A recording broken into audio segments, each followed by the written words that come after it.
back along the gravel path and passed through the door. The maid stayed outside to close the umbrella. As the American girl passed the office, the patrone bowed from his desk. Something felt very small and tight inside the girl. But the patrone made her feel very small and at the same time really important. She had a momentary feeling of being of supreme importance. She went on up the stairs. She opened the door to the room. George was on the bed, reading. Did you get the cat? It was gone. I wonder where it went to. He said, resting his eyes from reading. She sat down on the bed. I wanted it so much. I don't know why I wanted it so much. I wanted that poor kitty.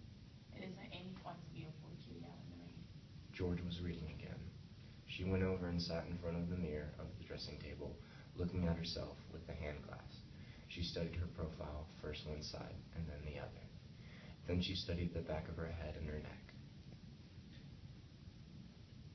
Don't you think it would be a good idea if I let my hair grow out? She asked, looking at her profile again. I like it the way it is. I get so tired of it. I get so tired of looking like a boy. George shifted his position in the bed. He hadn't looked away from her since she started to speak. You look pretty darn nice, he said. She laid the mirror down on the dresser and went over to the window and looked out. It was getting dark. I want to pull my hair back tight and smooth and make a big knot at the back that I can feel.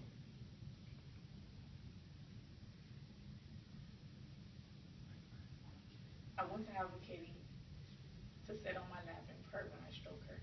Yeah? George said from the bed.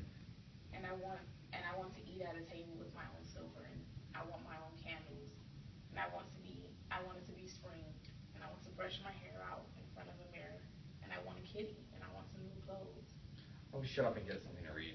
George said. He was reading again. His wife was looking out the window. It was quite dark now and still raining in the palm trees. Anyway, I want a cat.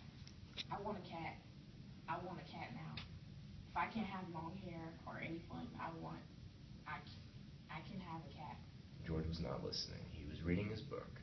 His wife looked out of the window where the light had come in on the square. Someone knocked at the door. Avanti.